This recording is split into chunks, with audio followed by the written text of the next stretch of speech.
I want to talk a little bit about moral culpability and shared risk, moral culpability in the context of shared risk. And just thinking back to the talk we just heard, I would like to think about the vision that we have of our own culture and the vision of an external culture, and sort of measure those two things against one another. So this will be two situations and a question is what I've got. And the first situation is from South Korea.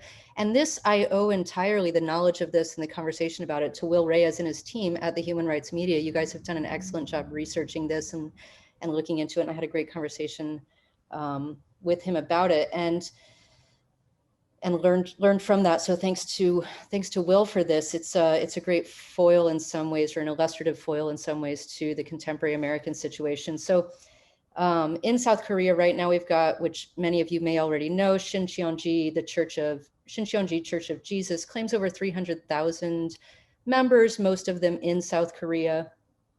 Founded in 1984 by Pastor Lee Man-hee, who's now 88 years old.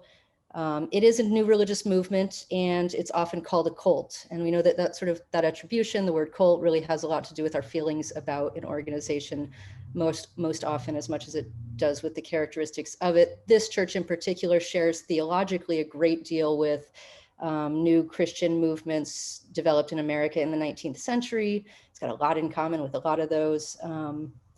What makes this group controversial in some ways is that Pastor Lee Man-hee is a charismatic leader. Mainline Protestants in South Korea claim that the Shincheonji members self-isolate from family and friends. They remove themselves from a larger cultural context of responsibility. So the church is already approached very warily, with a great deal of skepticism within the context of South Korea. So February 18th, 2020. A woman from Shincheonji's Daegu congregation tests positive for COVID. She is patient 31. And having not known she was infected or contagious, she goes to church, ultimately leading to the infection of thousands, the greatest kind of body of, the biggest explosion of COVID in South Korea, contact tracing shows. But on February 18th, when she tests positive, South Korea had implemented no national guidelines, no public safety measures. There was no reason, nobody was thinking about it, right? It was people were vaguely aware of it, but not part of our consciousness as it is now. On February 20th, 2 days later, the Daegu congregation closes, submits a list to the government for contact tracing of all its members. By the end of February, 1.5 million South Koreans had signed a petition calling for the immediate disbanding of this church. Their headquarters were raided by the government without a warrant. Multiple church leaders are charged with homicide, including the 88-year-old pastor Lee Man-hee, who's charged with, quote, murder by willful negligence, and he's being held currently without bail. A couple of church members have been murdered, and thinking back to, this conversation as it's progressed, it's worth noting that the church members who have been murdered have been women who have been ostensibly murdered by their own husbands for their membership in the church, and the shame that membership brought upon the family, thrown out of their apartment windows, one 7th story, one 11th. There's been a lot of hate speech, tens of thousands of reported cases of hate speech, discrimination, reported job loss. Students have been told, if they're members of this church, to stay out of dorms and public areas, to leave campus. The church response to all of this. As of now, Shincheonji members have donated plasma. Recovered members have donated a great deal of plasma. Massive online prayer groups are being held for people with COVID. Church leaders urge all to follow safety guidelines. And they just started a volunteer corps of church members who sanitize shopping districts and distribute masks in business districts. In South Korea, it's worth knowing that the stats right now are as of today, 24,476 positive COVID cases, 428 deaths total. Now, the Shincheonji Church of Jesus is clearly responsible for a good chunk of this outbreak. Clearly responsible. I would argue not at all culpable, having had no knowledge at that time of any risk at all.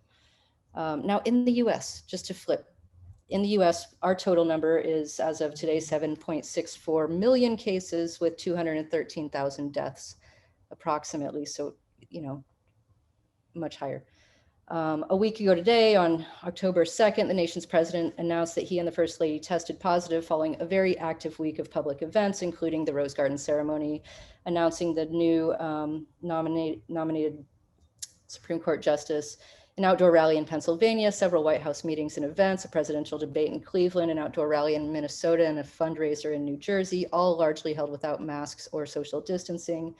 So the President of the United States tests positive and enters the hospital on October 2nd, returns to the White House on October 5th, and returns to work in the Oval Office on October 7th. We don't have knowledge of the last negative test. Setting patient 31 next to the President of the United States highlights some things, I think. Responsibility and culpability are two different things. The Shincheonji Church of Jesus presents a really clear example of religious scapegoating, of culpability wrongly applied, freedoms that were already socially limited now openly curtailed. The US example from the land of the First Amendment, of Thomas Jefferson, of freedom of religion, is an example of, I'd suggest, clear culpability, where even responsibility is denied. It's something of the inverse of religious scapegoating, and really rooted in what I'd suggest rooted in American civil religion. The US has long understood itself as, since before its independence, defined its national identity or its imagined community through its balancing of individual rights and the common good, through the balancing of liberty and security. And living as we are currently in a context of shared risk, we're brought daily and directly to this question of moral responsibility and where culpability fits into that and how to manage our own independent lives. So I'd suggest, just in closing, moral integrity equals self-reflection plus situational awareness, that having moral integrity means having both self-reflection and situational awareness. Managing responsibility means asking ourselves how we can most authentically or honestly balance individual freedom and the common good. It means considering the common good in the exercise of our personal freedoms.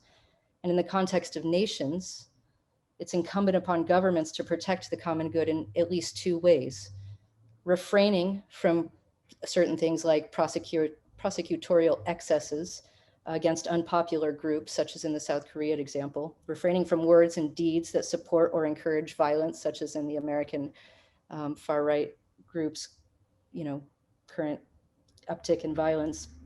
On the one hand, refraining from such things as that. And on the other hand, it's incumbent upon governments, I would suggest, to actively participate in the promotion of the common good by modeling a kind of personal freedom that recognizes the limitations placed by shared risk and the reality of that risk.